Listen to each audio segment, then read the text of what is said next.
Hello, welcome back to foodiezecstasy. പഴം ഒരല്പം കൂടുതൽ പഴുത്ത് പോയാലോ അല്ലെങ്കിൽ കറുത്തിട്ടോ ബ്രൗൺ കളറൊക്കെ ആകുകയാണെങ്കിൽ എന്താ ചെയ്യുക? അതെടുത്തങ്ങ് കളയുമോ അല്ലേ? ഇന്ന് നമുക്കങ്ങനെ കളയണ്ട, വേസ്റ്റ് ആക്കണ്ട, നല്ല അടിപൊളി ഒരു കേക്ക് ഉണ്ടാക്കാം അത് വെച്ച്. അപ്പോൾ ഇന്ന് നമുക്ക് ബനാന കേക്ക് അല്ലെങ്കിൽ ബനാന ബ്രെഡ് ഉണ്ടാക്കാം. അപ്പോൾ ഇൻഗ്രീഡിയൻസ് നോക്കാം. 1.25 കപ്പ് മൈദ വേണം, അല്ലെങ്കിൽ 215 ഗ്രാം മൈദ. 3/4 കപ്പ് ലൈറ്റ് ബ്രൗൺ ഷുഗർ ഇല്ലാന്നുണ്ടെങ്കിൽ നോർമൽ പഞ്ചസാര എടുത്താൽ മതി, അതും 3/4 കപ്പ് എടുക്കുക. അല്ലെങ്കിൽ 1/2 കപ്പ് ബ്രൗൺ ഷുഗറും 1/4 കപ്പ് വൈറ്റ് ഷുഗർ കൂടി ആഡ് ചെയ്യാം. 1 ടീസ്പൂൺ സിനമൺ പൗഡർ, പട്ട പൊടിച്ചത് നിങ്ങൾക്ക് വാങ്ങിക്കാൻ കിട്ടും. ഇല്ലാന്നുണ്ടെങ്കിൽ പട്ട പൊടിച്ചിട്ട് അരിച്ചെടുക്കുക കേട്ടോ.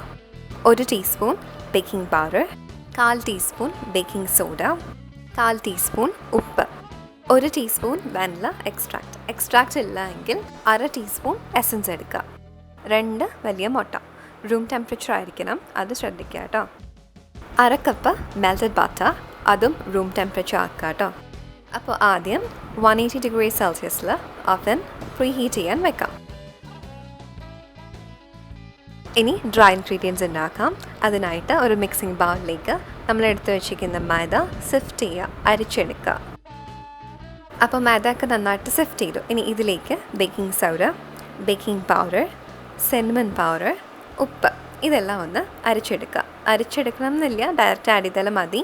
ഞാനിപ്പോൾ അരിച്ചെടുക്കുവാണ്. എന്നിട്ട് നന്നായിട്ട് മിക്സ് ചെയ്ത് കൊടുക്കാം. ഓക്കെ, അപ്പോൾ എല്ലാം നന്നായിട്ട് മിക്സ് ആയിട്ടുണ്ട്. ഇനി ഇതിലേക്ക് എടുത്ത് വെച്ചിരിക്കുന്ന ബ്രൗൺ ഷുഗർ ആഡ് ചെയ്യാം. അപ്പോൾ ഞാൻ ഓൾറെഡി പറഞ്ഞു, ബ്രൗൺ ഷുഗർ ഇല്ല എങ്കിൽ വൈറ്റ് ഷുഗർ ആഡ് ചെയ്താൽ മതി, നോർമൽ പഞ്ചസാര ആഡ് ചെയ്താൽ മതി. നന്നായിട്ട് മിക്സ് ചെയ്ത് കൊടുക്കുക. അതുപോലെ തന്നെ ഷുഗർ എന്ന് പറയുന്ന ഒരു വെറ്റ് ഇൻഗ്രീഡിയൻ്റ് ആണ്, പക്ഷെ ഞാനിവിടെ ഡ്രൈയിലേക്കാണ് ആഡ് ചെയ്യുന്നത് കേട്ടോ. അപ്പോൾ നന്നായിട്ട് മിക്സ് ആയിട്ടുണ്ട്. എന്തൊക്കെ ആഡ് ചെയ്തതെന്ന് ഒന്നും കൂടെ പറയാം കേട്ടോ. 1.25 കപ്പ് മൈദ നന്നായിട്ട് അരിച്ചെടുക്കുക.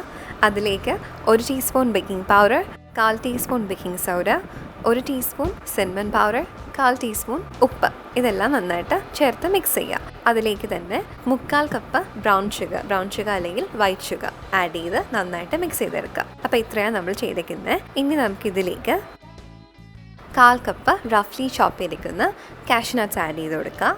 അതുപോലെ 1/4 കപ്പ് ഡാർക്ക് ചോക്ലേറ്റ് ചിപ്സ്, നിങ്ങൾക്ക് വേണമെങ്കിൽ വൈറ്റ് ആഡ് ചെയ്താലും മതി. ചോക്ലേറ്റ് ചിപ്സ് വേണ്ടെന്നുണ്ടെങ്കിൽ ആഡ് ചെയ്യേണ്ട, കാഷ്യൂ വേണ്ടെങ്കിൽ ആഡ് ചെയ്യേണ്ട.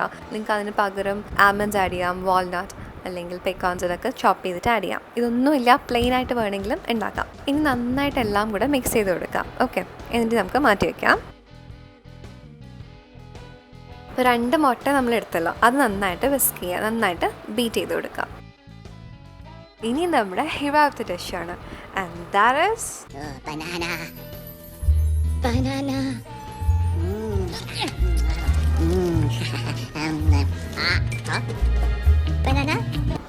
അപ്പോൾ 3 പഴമാണ് ഞാൻ എടുത്തിരിക്കുന്നത്. മാഷ് ചെയ്ത് കഴിഞ്ഞപ്പോൾ എനിക്കൊരു 1 കപ്പ് ഉണ്ടായിരുന്നു. ഓക്കെ, അപ്പോൾ നിങ്ങൾക്ക് 1 കപ്പ് മാഷ് ചെയ്തിട്ടുള്ള പഴം കിട്ടണം. അതനുസരിച്ച് എത്ര പഴമാണ് വേണ്ടത് എടുക്കുക കേട്ടോ. അപ്പം ഓരോന്നിൻ്റെയും സൈസ് ഡിഫറെൻ്റ് ആയിരിക്കില്ലേ, അതുകൊണ്ടാണ് ഞാൻ അങ്ങനെ പറയുന്നത്. അപ്പോൾ നന്നായിട്ട് മാഷ് ചെയ്യുക. അതുപോലെ ബ്ലെൻഡ് ചെയ്ത് മിക്സിയിലൊന്നിട്ട് അടിച്ചെടുക്കരുത് കേട്ടോ. ഇങ്ങനെ ഫോർക്ക് വെച്ചിട്ടോ അല്ലെങ്കിൽ എന്തെങ്കിലും വെച്ചിട്ടൊന്ന് മാഷ് ചെയ്തെടുത്താൽ മതി, ഇല്ലെങ്കിൽ വെള്ളമായി പോകും. അപ്പോൾ ഇനി നമുക്ക് വെറ്റ് ഇൻഗ്രീഡിയൻസ് റെഡിയാക്കാം. അതിനായിട്ട് ഒരു മിക്സിംഗ് ബൗളിലേക്ക് നമ്മളിപ്പോൾ മാഷ് ചെയ്ത് വെച്ചിരിക്കുന്ന പഴം ഇടുക. ഇതിലേക്ക് ബീറ്റ് ചെയ്ത് വെച്ചിരിക്കുന്ന 2 മുട്ട ആഡ് ചെയ്ത് കൊടുത്ത് നന്നായിട്ട് മിക്സ് ചെയ്യുക കേട്ടോ. ഇതിലേക്ക് വെനില എക്സ്ട്രാക്റ്റ് ആഡ് ചെയ്ത് കൊടുക്കുക. എക്സ്ട്രാക്റ്റ് ഇല്ല എന്നുണ്ടെങ്കിൽ എസൻസ് മതി, അത് 1/2 ടീസ്പൂൺ മാത്രമേ ആഡ് ചെയ്യാവൂ, ബിക്കോസ് അത് നല്ല സ്ട്രോങ് ആയിരിക്കും കേട്ടോ. അതുകൊണ്ടാണ് 1/2 ടീസ്പൂൺ ആഡ് ചെയ്യാൻ പറയുന്നത്. നന്നായിട്ടെല്ലാം മിക്സ് ചെയ്യുക. ഇതിലേക്ക് ഓൾറെഡി മെൽറ്റ് ചെയ്ത് വെച്ചേക്കുന്ന ബട്ടർ ആഡ് ചെയ്യുക. അത് റൂം ടെമ്പറേച്ചറിലാണ്, അതായത് നല്ല തണുത്തതിന് ശേഷം വേണം ആഡ് ചെയ്യാൻ കേട്ടോ, അല്ലെങ്കിൽ മുട്ട എന്തോ പറ്റും, സ്ക്രാമ്പിളായി പോകും. നമ്മൾ ഓൾറെഡി മുട്ട ആഡ് ചെയ്തിട്ടില്ലേ, അപ്പം ബട്ടറിൽ ചൂടുണ്ടെങ്കിൽ സ്ക്രാമ്പിളാകും. അത് അവോയ്ഡ് ചെയ്യാനാണ് തണുത്തതിന് ശേഷം ആഡ് ചെയ്യാൻ പറയുന്നത്. നന്നായിട്ട് മിക്സ് ചെയ്ത് കൊടുക്കാം. അപ്പോൾ എല്ലാം നന്നായിട്ട് മിക്സ് ആയിട്ടുണ്ട്. ഇതിലേക്ക് നമുക്ക് ഇനി ഡ്രൈ ഇൻഗ്രീഡിയൻസ് ആഡ് ചെയ്യാം. ഞാനൊരു പകുതി മാത്രമാണ് ആദ്യം ആഡ് ചെയ്യുന്നത്, എന്നിട്ടൊന്ന് മിക്സ് ചെയ്ത് കൊടുക്കുകയാണ്. അപ്പോൾ ഒരുപാടിട്ട് മിക്സ് ആക്കാണ്ട് നോക്കാം കേട്ടോ. ബാക്കി ഫ്ലവർ മിക്സ് കൂടി ആഡ് ചെയ്ത് കൊടുക്കാം. നന്നായിട്ട് മിക്സ് ചെയ്യുക. ഓവറായിട്ട് മിക്സ് ചെയ്യാണ്ട് നോക്കുക, ബിക്കോസ് ഓവറായിട്ട് മിക്സ് ആക്കുകയാണെങ്കിൽ അതൊരുപാട് ഹാർഡായി പോകും. ഓക്കെ, ഭയങ്കര തിക്കായിട്ട് ഫീൽ ആകും. നമുക്ക് വേണ്ട എന്താണ്, ഒരു ലൈറ്റ് ആയിട്ടുള്ളൊരു കേക്കാണ് അല്ലേ. അപ്പം ഒരുപാട് മിക്സ് ചെയ്യരുത്, ജസ്റ്റ് എല്ലാ ഇൻഗ്രീഡിയൻസും ഒന്ന് മിക്സ് ആകണം, അത്രയേ ഉള്ളൂ. ഓക്കെ,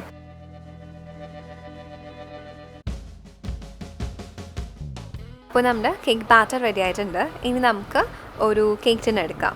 ഞാനിവിടെ ഒരു ബ്രെഡിൻ്റെ ഷേപ്പ് കിട്ടാൻ വേണ്ടിയിട്ടാണ് ഇങ്ങനൊരു ടിൻ എടുത്തേക്കുന്നത്. അത് നന്നായിട്ട് ബട്ടർ വെച്ച് ഗ്രീസ് ചെയ്യുക. അതിലേക്ക് നമ്മുടെ കേക്ക് ബാറ്റർ ഒഴിച്ചു കൊടുക്കാം. ഈവനായിട്ട് സ്പ്രെഡ് ചെയ്യാൻ നോക്കുക കേട്ടോ. ബിക്കോസ് ഈവനായിട്ട് സ്പ്രെഡ് ചെയ്തില്ലെങ്കിൽ എന്ത് പറ്റും, എല്ലായിടത്തും കറക്റ്റായിട്ടൊന്നും കുക്കാകില്ല. അപ്പോൾ ഈവനായിട്ട് സ്പ്രെഡ് ചെയ്ത് കൊടുക്കുക. എന്നിട്ട് ചെറുതായിട്ടൊന്ന് ടാപ്പ് ചെയ്ത് കൊടുക്കുക. ഇനി ഇതിലേക്ക് നേരത്തെ മാറ്റി വെച്ചിരിക്കുന്ന കാഷ്യൂ നട്ട്സും ചോക്ലേറ്റ് ചിപ്സും ആഡ് ചെയ്ത് കൊടുക്കാം. അപ്പോൾ ഞാൻ പറഞ്ഞു നിങ്ങൾക്ക് വേണ്ടെന്നുണ്ടെങ്കിൽ ടോട്ടലി സ്കിപ്പ് ചെയ്യാം, ഇത് പ്രശ്നമൊന്നുമില്ല. ഞാൻ ജസ്റ്റ് എന്താ പറയുക, ഒരു ചെറിയൊരു ഫ്ലേവർ കിട്ടാൻ വേണ്ടിയിട്ടാണ്. നമുക്ക് കഴിക്കുമ്പോഴത്തേനും ഒരു നട്ട്സൊക്കെ ഉണ്ടെങ്കിൽ കുറച്ച് കടിക്കാൻ കിട്ടില്ലേ, അതിന് വേണ്ടിയിട്ടാണ് ഇങ്ങനെ ചെയ്യുന്നത്. നിങ്ങൾക്ക് വേണ്ടെന്നുണ്ടെങ്കിൽ ചെയ്യണ്ട കേട്ടോ. അപ്പോൾ ഇനി 50 to 60 മിനിറ്റ്സ് ബേക്ക് ചെയ്യാൻ വെക്കാം. ഓക്കെ, എല്ലാവരുടെയും അവൻ ഡിഫറെൻ്റ് ആണ്, അതുകൊണ്ട് തന്നെ ബേക്കിംഗ് ടൈമും ഡിഫറെൻ്റ് ആയിരിക്കും. അപ്പോൾ നിങ്ങൾ എന്നാ ചെയ്യേണ്ടതെന്ന് വെച്ചാൽ, ഒരു ഗോൾഡൻ ബ്രൗൺ ആയി സൈഡ്സിൽ നിന്നൊക്കെ വിട്ട് വരാണ്, അതുപോലെ ഒരു ടൂത്ത്പിക്ക് ഇൻസേർട്ട് ചെയ്യുമ്പോഴത്തേനും ക്ലീൻ ആയിട്ട് വരുന്നുണ്ട് എങ്കിൽ കേക്ക് ബേക്ക് ആയിട്ടുണ്ട് കേട്ടോ. അപ്പോൾ നിങ്ങൾ ഓഫ് ചെയ്ത് വെക്കുക, ഇല്ലെങ്കിൽ കുറച്ച് സമയം കൂടെ വെച്ചേക്കാം. അപ്പോൾ നമ്മുടെ ബനാന കേക്ക് റെഡി ആയിട്ടുണ്ട്. എനിക്ക് 50 മിനിറ്റ്സ് ആയിരുന്നു എടുത്തത്. സെൻറ്ററിൽ ചെറിയ ക്രാക്സ് ഒക്കെ വരും, അതൊന്നും പ്രശ്നമില്ല, പെർഫെക്റ്റ്ലി നോർമലാണ്. ഇനി നന്നായിട്ട് തണുത്തതിന് ശേഷം മാത്രമേ അത് കട്ട് ചെയ്യാവൂ കേട്ടോ. അപ്പോൾ കേക്ക് നന്നായിട്ട് തണുത്തിട്ടുണ്ട്. ഇനി നമുക്ക് കട്ട് ചെയ്ത് നോക്കാം. ഇപ്പോൾ കാണുമ്പോൾ തന്നെ മനസ്സിലാക്കുമല്ലേ, നല്ല സോഫ്റ്റാണ്. അപ്പോൾ ഞാൻ എടുത്ത് കാണിച്ചു തരാം. അപ്പോൾ ഇനി പഴുത്തു പോയെന്ന് പറഞ്ഞിട്ട് പഴമൊന്നും ആരും കളയരുത് കേട്ടോ. ഇതുപോലെ നല്ല ടേസ്റ്റി ആയിട്ടുള്ളൊരു ബനാന കേക്ക് ഉണ്ടാക്കാം, അല്ലെങ്കിൽ ബനാന ബ്രെഡ് ഉണ്ടാക്കാം. അപ്പോൾ എല്ലാവരും ട്രൈ ചെയ്ത് നോക്കാം. സോ വീഡിയോ ഇഷ്ടപ്പെട്ട please to subscribe, share, like and comment. Bell icon click ചെയ്യാൻ മറക്കണ്ട, അപ്പോൾ നോട്ടിഫിക്കേഷൻസ് ഒന്നും മിസ്സാവില്ല. Thank you.